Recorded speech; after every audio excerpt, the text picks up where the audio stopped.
every time this thing happens or comes up, reminds me of the long history we have been with the program. We are now 26 years into the problem of genocidaires, the different armed groups that have been born, and some of them now have grandfathers and grandfathers, and they have continued to be born every time, everywhere. So, but I have always seen there is one constant. The one constant is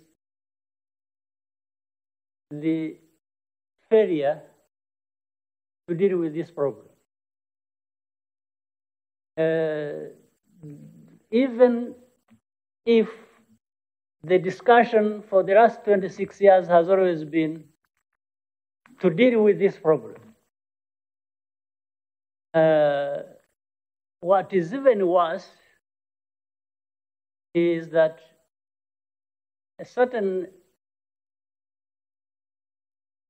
I would say, certain people, I don't know how to call them, who should be actually responsible for dealing with this situation, end up perpetuating the situation. And all these survive on myths,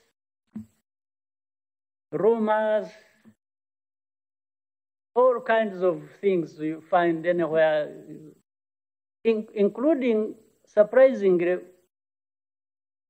the experts. There are experts who have been operating in this region for the last 26 years. They tell the same story, the same, sometimes spread the same rumors, another time spread even the same lies, and that is what we are now used to for the last 26 years without seeing actually an end, a solution to this problem. Now, why am I saying this? I have heard the same stories you are talking about, you have heard. Let me start with the southern part of Eastern Congo. That is Uvira, Minembwe, where the Banyamulenge live, and that whole region south of Bukavu. I am surprised that you have some of these experts who don't see what is there that is actually supposed to be seen by anyone who is there. But instead, they see what is not there. What I mean is, how could somebody be talking about Rwandans or RDF, Rwanda Defense Forces, in that part of the region, because they are not there?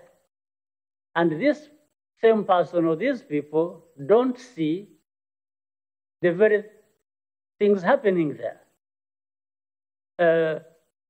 Through our intelligence collection, which we share, by the way, with those who are even supposed to be dealing with the situation, because we give it to them when we have collected it, so that they can actually do what they are supposed to do. Our intelligence collection tells us we have forces from Burundi, government forces operating in that region. We have a number of rebel groups, you can't count them easily, in that situation. They involve Burundi, they involve people from here, those old groups connected with the FDLR that kept breaking up into different pieces, and we have those groups that have gone as far south in those areas of Fizi and have been operating in that region. working together with the different Mai groups, and then the other groups from Burundi on both sides fighting each other. It's a cocktail. It's a mess. So I don't know whether people are confusing genuinely or deliberately the Rwandans that are said to be there and have been there for a long time are these offsprings of FDLR. It's not RDF. These are two different things. There is not a single soldier of RDF that has gone to that territory. Not a single one. I say it with authority. But some NGOs, some journalists are able to see battalions and all kinds of things.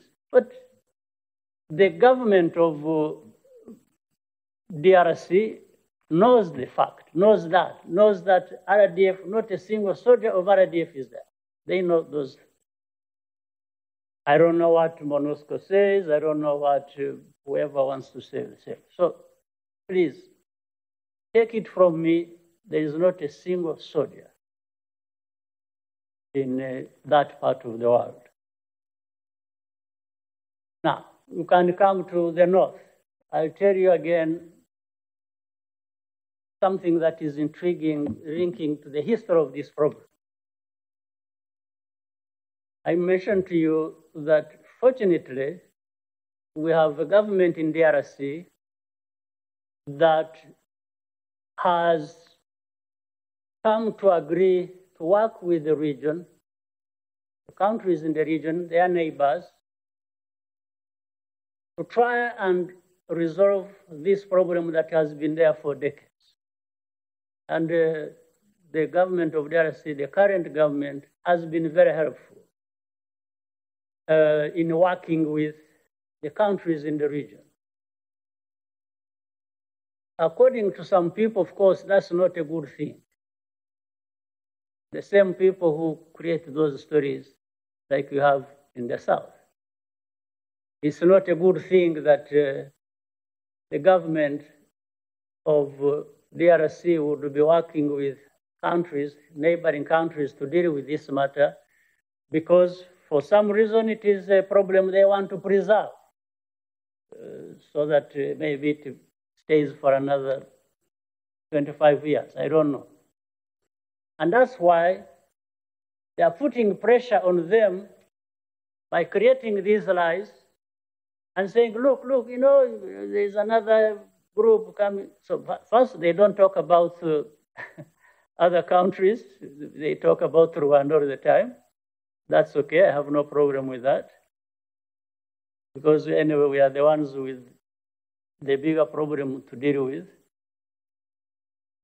Now, recently, there was a problem in, let me first talk about that collaboration has resulted into, when I told you that we give information to our partners in the region, including the UN and others, the information we get about these activities.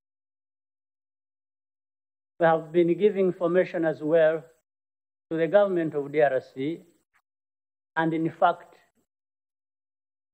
they started acting on some of the information we gave them because they were also able to verify and see what was growing in the North Kivu, and started operating against these groups of FDLR, and they have all kinds of names. I don't want to go into that. When they started operations, and based on this information and collaboration you had with them, now the whole thing turns against them again. It's like actually acting against these groups is a crime in itself. And then a dynamic is set up internally to start questioning, harassing the government. They say, you know, why do you see it is Rwanda which is coming in and doing this? They're not complaining about the presence of FDLR. They're not complaining about the havoc they cause to the people of the DRC. No, they are creating a myth and some kind of monster of RDF having crossed and gone into DRC to carry out operation. Nothing talked about even what they would be operating against if they crossed. Now, recently, you saw the FDLR laid an ambush on this road in areas of Ruchuro. They killed these guards who work in Virunga, massive on the DRC side. There was only one mention once and about, some FDLR, some rebels from Rwanda having killed people, and that was it. That's not a big deal. It's not an issue. So they just make a mention it in the passing. It's like these people have been made to feel entitled, actually, to do whatever they want to do in the DRC, and if anybody raises anything about them. But the UN forces are there. In fact, they were brought there to deal with that problem. I wish they had dealt with the problem or are dealing with the problem. They are not. So everything comes to be summarized as Rwanda getting involved in DRC. That is the answer for every problem that is raised about it. So, my dear friend, one, DRC has been very helpful because it's their territory, and the people in DRC are the ones actually suffering on the hands of these rebel groups. Maybe except those who work with them, some benefit from working with them. As you saw, it's not even based just in DRC, it's external. Somebody complains about Rwanda being in DRC, operating against the FDLR, and they prefer to call them refugees rather than FDLR.